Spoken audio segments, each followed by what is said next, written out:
Welcome back everyone to Dr. Christy Cares. I'm Dr. Christy Matuziak, and today I want to talk with you about fats, okay?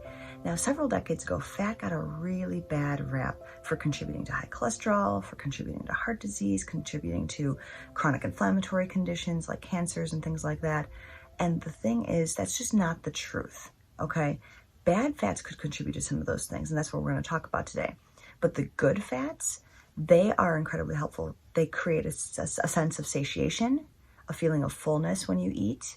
They contribute to a lot of your brain health, a lot of that mental focus and clarity.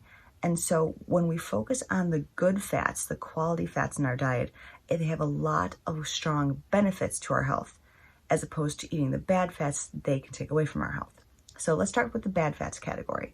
First off, if you eat any processed foods, you're likely consuming trans fats. Those are the things called like partially hydrogenated oils or fully hydrogenated oils. These are things like margarine, things that you'll find in packages essentially that are not quality made, okay? Other things that are a problem are things like vegetable oils. These things go rancid very, very quickly, and especially if you're cooking with them at a very high heat, they basically create free radicals that when they get into your body, they start going around and creating cancer cells, which our bodies are equipped to handle, but we don't want to push that over the edge, okay? So what kinds of oils and what kinds of fats are going to be beneficial for you? So there's omega-3s and there's omega-6s. There's also omega-9s. Now, none of these are bad. We just need to have them in the appropriate balance, all right? And cook with them at appropriate temperatures. So first off, my favorite oil lately to cook with is avocado oil. Avocado is obviously one of the healthiest fats that you can consume. It's an omega-9, and it has a very high heat that you can actually cook with it. I believe you can actually cook with it up to 500 degrees without it becoming denatured. Flaxseed oil is another excellent one not to cook with though. That one has a very low smoke point. So those are the things that you might want to just like put in a smoothie or just drizzle on a salad or something.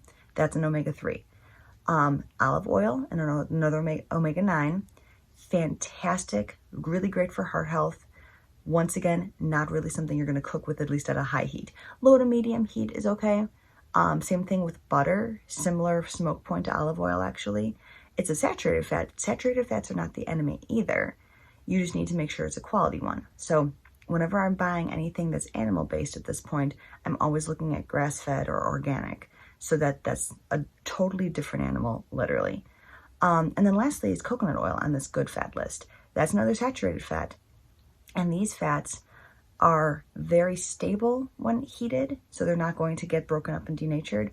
At the same time, this idea of everything in moderation, you don't want to have everything all the time, every single day, because then your body's going to get used to that and have problems potentially. So those are just some points I really wanted to get through today. As far as other fats, just as far as like what you can actually eat aside from the oils and things that you can cook with, the good fats are found in all kinds of nuts, almonds, walnuts, things like this, of course. Eggs, I always buy pasture-raised or grass-fed, cage-free style of eggs. They literally, when the chickens are grazing or if they have open pastures to eat grass as they would in natural state, they literally have, and the eggs that they create have a much stronger, healthier balance of the fats that are going to benefit us in our bodies. So those are some things to think about as well, that the quality of what you're buying matters. So besides nuts and eggs, fish, I didn't even touch on fish oils and EPA and DHA, but of course fish oils are incredibly beneficial for brain health and inflammatory conditions in your body. So just eating more wild caught fish is going to be really an excellent way of providing you some of those fats. And then of course eating avocados in their real form, not just avocado oil. So that's what I really wanted to get through today. I mean, fat's a really interesting topic, and we can go through this. I go through this a lot one-on-one with patients in my office because everyone needs a little bit of a different ratio in their body. Red meats tend to get a really bad reputation as well as being not heart healthy. Once again, the kind of red meat that you're getting is going to make a difference. If you're going to the drive-thru at McDonald's, that red meat is not the same kind of quality as a grass-fed, grass-finished steak that you would buy at a local grocery store or from a farmer that literally raised that beef from its infancy all the way until its death.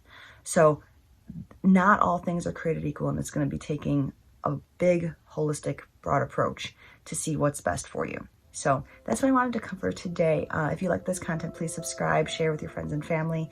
Next week, we're going to talk about organic foods and what things are most important to get organic and why it might be worth your extra dollar. So again, thanks for watching today. Dr. Christy Matusiak here with Dr. Christy Cares, wishing you a fantastic day and a healthy life.